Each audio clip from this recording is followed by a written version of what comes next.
Will Goldstein here, thekingscourt.com. Again, there's a chance to subscribe if you like these videos down there in that corner. I'm a musician here. Songbooks available at my website. Lots of digital albums. Another one coming out soon. My 9th one. Anyway, I have, I don't know, 29 books maybe, songbooks. But anyway, so continuing with C.S. Lewis and Mere Christianity. And he entitles this The Invasion. I'm going to alter it a tiny bit and call it The Devil's Invasion. So he starts off and he's saying that there's a view that's really too simple. And this view is that there's a good God in heaven and everything's really all right, and they leave out all the difficult things and terrible doctrines, for example, sin and hell and the devil and redemption, and they think that's all unnecessary. God is really just good. There's no problem. And Lewis calls this boys' philosophies. So, and he says there's really no good asking, for simple religion, because reality is really not simple. And if you want to go on asking what's really happening, then you want to know the truth. In other words, you have to be prepared for something that's a little more difficult. He says there's often a silly proposal that's adopted by people and who either consciously or unconsciously, but the effect is they are really want to destroy Christianity. In other words, they're not really intent on doing that initially, but the effect, the end result is that's what it really results in. And the idea is that the way the Christians are in their maybe orthodox views is all too complicated. If there's really a God, he would have made things and religion really simple. And Lewis's advice is be on guard against these people, because they will change their mind about reality every minute. So whatever suits their needs. So in other words, the truth is irrelevant. It's whatever works for them. Okay?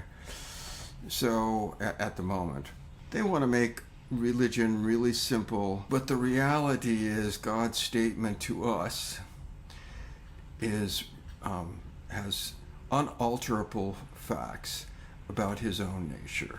That's the truth.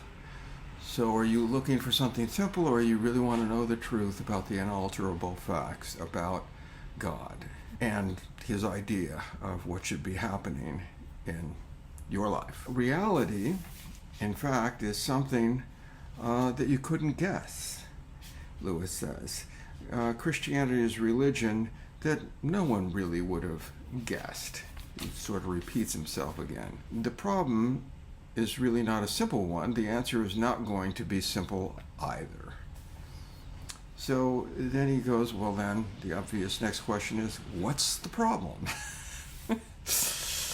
And he goes on to say that the universe contains much that is obviously bad, and to many it seems meaningless, and it is meaningless. And yet at the same time, we are creatures like ourselves, and we can see that it's bad, and in many cases it seems meaningless. So he says, well then there are two views on how to deal with these facts. And he says one of them is the Christian view, that it's a good world and it's gone wrong. But it still remains, or it retains the memory of what it ought to have been. That's really important. It still retains what it ought to have been. Going back, a restoration of the Garden of Eden, a restoration after the fall. The other view is called dualism. And dualism believes that there are two equal and independent powers, and one of them we call good, and the other one we call bad, but they're really equal. And they're fighting in an endless war. And so you have these two powers, and like you said, they're supposed to be independent. And they, according to dualism, they both existed from all eternity. And neither of them made the other. And so neither of them has any right, more right than the other, to call itself God. It's just two forces, good and bad, or good and evil. And one of them, these forces, likes hatred and cruelty, and the other one likes love and mercy. And we call one of them the good power, and we call one of them the bad power. But one of the two powers is actually wrong, and the other is actually right. And this is his statement. One of them is actually right, and one of them is actually wrong. But in another sense, he's saying the moment you say that, you're putting into the universe a third thing, in addition to these two powers. So who's going to decide which one of them is right? So you have an additional, and some law or standard or rule of good that one of the powers conforms to and the other one fails to conform to.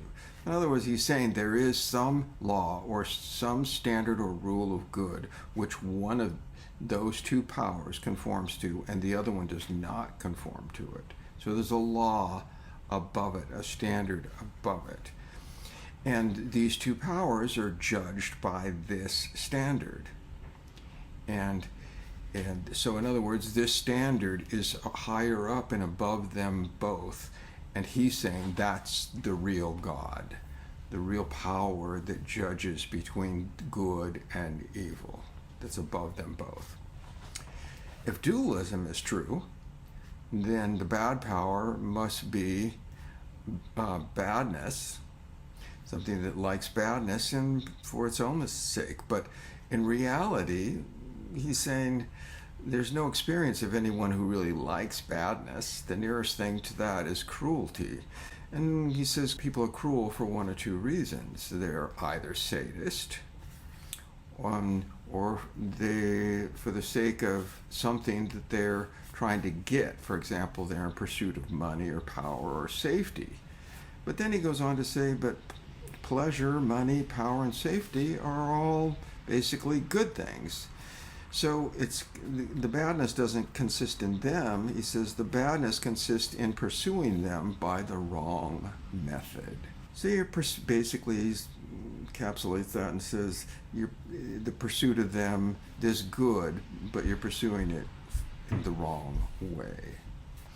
So he says no one ever did a cruel action because it's wrong. It's only because it's useful to them. They're trying to get something out of it, and that's why they act cruelly. And in order to be bad, you really have to have good things that you want, and you're trying to pursue them, but you're trying to pursue them in the wrong way.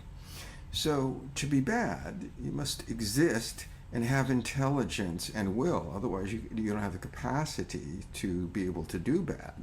But existence, intelligence, and will in themselves are really good things. So you can see where this is going. In other words, you have to have something good in order to do bad.